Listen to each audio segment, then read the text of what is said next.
আজ আমি নিয়ে এসেছি কম মশলায় রান্না একটা কাতলা মাছের রেসিপিটা খেতে অত্যন্ত সুস্বাদু। আপনাদের পুরো ভিডিওটা দেখার জন্য অনুরোধ রইল। নমস্কার বন্ধুরা, তৃষ্ণা রান্নাঘরে আপনাদের সকলকে স্বাগত জানাই। প্রথমে আমি শুকনো কড়াইতে 2 তেজপাতা দিয়েছি আর 1 টেবিল চামচ দিয়ে দিলাম গোটা জিরে।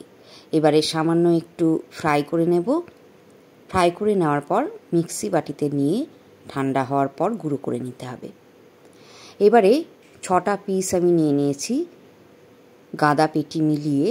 দিয়ে দিলাম সামান্য হলুদ গুঁড়ো, দিয়ে দিচ্ছি অল্প লবণ। এবারে লবণ আর হলুদটা মাছের গায়ে খুব ভালো করে ঘষে ঘষে মাখিয়ে নিতে হবে। মাখিয়ে নেওয়ার পর 15 মিনিট রেখে দিতে হবে। কড়াইতে দিয়ে দিয়েছি সর্ষের তেল।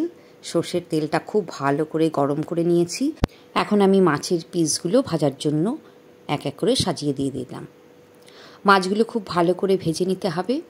বেশ এক পিঠ লাল লাল করে ভাজা হলে উল্টে দিতে হবে। খুব সাবধানে উল্টাবেন যাতে মাছগুলো ভেঙে না যায়। উল্টো দিকটাও বেশ লাল কড়া করে ভেজে নিয়ে নামিয়ে ফেলবেন। এবারে আমি কড়াইতে আরও খানিকটা সর্ষের তেল দিয়ে দিয়েছি। তেলটা গরম হয়ে গেছে। দিয়ে দিলাম একটা তেজপাতা আর হাফ টেবিল চামচ গোটা জিরে। জিরেটা ফুটে উঠেছে। দেখুন বাঁধাকপি বড় বড় করে কেটে রেখেছি, সেই বাঁধাকপিটা এবারে দিয়ে দেব। বাঁধাকপিটা দেওয়ার পরে একটু নেড়ে দিচ্ছি। উল্টে পাল্টে একটু নেড়ে দিন ভালো করে। এবারে সামান্য হলুদ গুঁড়ো আর পরিমাণ মতো লবণ দিয়ে দিচ্ছি যাতে বাঁধাকপিটা নরম হয়ে যেতে পারে। আবারও একটু ভালো করে নাড়াচাড়া করে লবণটা বাঁধাকপির সঙ্গে মিশিয়ে দিচ্ছি। ঢাকনা বন্ধ করে 7 থেকে 8 মিনিট রান্না করে নেব। 8 মিনিট পর ফিরে এলাম। দেখুন বাঁধাকপি অনেকটাই নরম হয়ে গেছে। এবারে আমি একটু নেড়ে নিয়ে দিয়ে দেব হাফ কাপ মটরশুঁটি, 10-12টা চেরা কাঁচা লঙ্কা আর 1 টেবিল চামচ আদা বাটা। এখন খুব ভালো করে নাড়াচাড়া করে মিশিয়ে দিচ্ছি। এভাবে রান্না হবে আরও 5 থেকে 6 মিনিট। 5-6 মিনিট পর দিয়ে দিলাম একটা বড় সাইজের টুকরো করা টমেটো। আবারও একবার নাড়াচাড়া করে নিচ্ছি। এখন আমি দিয়ে দেব 1 কাপ পরিমাণ জল। এই রান্নাটা খুব বেশি ঝোল হবে না, একটু গা মাখো মাখোই হবে, তাই পরিমাণ বুঝে জলটা দেবেন।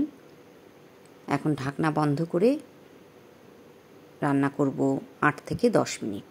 ফিরে এলাম। বাঁধাকপি একদম নরম হয়ে গেছে। একবার নেড়ে দিচ্ছি।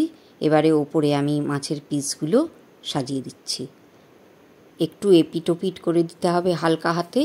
2 গোটা কাঁচা লঙ্কাও দিয়ে দিলাম আর 1 মুঠো ধনে পাতা ছড়িয়ে দিলাম। এবারে মাছের ফ্লেভারটা যাতে ভালো করে বুঝতে পারে সেই জন্যে ঢাকনাটা বন্ধ করে 5-6 মিনিট রান্না করে নেব। ফিরে এলাম। এবারে শুকনো খোলায় যে ভেজে নিয়েছিলাম জিরে তেজপাতাটা, সেই গুঁড়োটা আমি দিয়ে দিচ্ছি। এই গুঁড়োটা দিলে অসম্ভব সুন্দর একটা ফ্লেভার হয় এই রান্নাটায়, তো এটা অবশ্যই দেবেন। এবারে মাছগুলো হালকা হাতে উল্টে টুলটে দিয়ে একটু নাড়াচাড়া করে নিন। রান্না কিন্তু অলমোস্ট হয়ে গেছে। এখন শুধু দরকার গরম গরম ভাতে।